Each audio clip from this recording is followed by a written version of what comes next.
I'd like to first thank my Lord and Savior Jesus Christ, my family, and my friends for all their love and support, without which I would not have made it through law school successfully. Many look at my accomplishments and my generally sweet and positive disposition and wonder how I made it to where I am, mostly with a smile on my face. I'm not a genius, and I've struggled immensely with my mental health, but I work hard and I pray a lot. Today, I am 27 years old with a bachelor's, a master's, and a doctorate. I graduated number 40 out of a class of more than 300 and secured a position with a top big law firm, Oric. I'm from the South.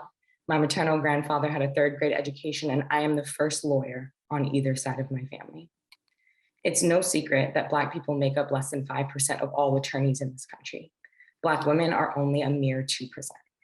And as we are not a monolith, there are even less Black women attorneys who are foundational Black American like I am, meaning that my ancestors were either forced from royalty, captured and brought here to build this country, or they were already here prior to 1619 as Black Aboriginal people of this land. Being a part of such a small fractional group means that I've already been in and certainly will continue to find myself in a room full of people where I am the only one who looks like me, and where I am the only one who shares the experience of what it's like to be Black in a country that your ancestors built, but where you are treated always as other.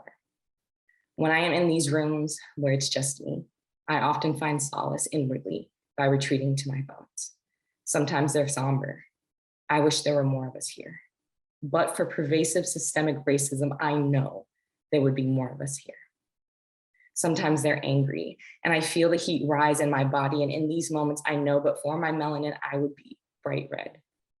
I wonder how much harder I had to work to get here than everyone else. I wonder where I would be if I had generational wealth and access, if there was never Jim Crow, if my people were never plagued with a drug epidemic that was criminalized instead of viewed from a public health lens. Damn, I wonder if my grandmothers cleaned the homes of the families of the people sitting around me. Sometimes my thoughts are inquisitive. Did I sell out by going to big law? Can't I just be happy to have a seat at the table? Is that somebody else Black over there?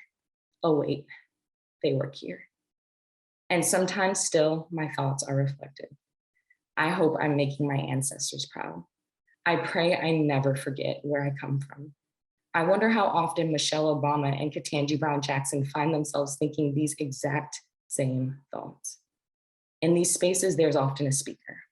And more than likely, I've listened just well enough to gather the most important parts of the speech so I can have an intelligible conversation about whatever the subject is. The program ends. And on the outside, I'm poised and smiling. On the inside, I'm reeling, looking for the exits. I can't get out of here fast enough. Last summer, I found myself in one of these spaces. A bright-eyed and eager summer associate, I attended a prestigious event held in my own office. Wearing a $300 dress and Louboutin heels, standing 5'11" and moving with the confidence of a seasoned partner, I was asked while pouring my own glass of wine, as dozens had done before me, what the drink selections were for the evening. There was no wait staff at this event, no bar, no reason for me to be singled out. I wasn't even wearing Black. There was only appetizers, bottles with cups nearby, and now me feeling this small. Having just been reminded in case I forgot that I am Black and that I didn't belong. I went home and cried. I told my mom. She cried too. I'm a lawyer now. I'm a Patiño fellow now, and in a few months, I'll be a licensed attorney. The more successful and the more seasoned I become in the practice of law, the more often I will find myself in these spaces with my thoughts. During my career, I'll make money, produce a lot of good work, dress well, speak articulately, walk with my head held high, and I will still be Black. I'll still experience racism, I'll still fear the police, I'll still be overlooked, underpromoted, overworked, and I'll still be confused for wait staff from time to time. The difference is that now I'll have some remedy. I'll have connections to some wonderful people, like all of the folks in this fellowship, who will answer when I call and who will continue to support me when I need it most.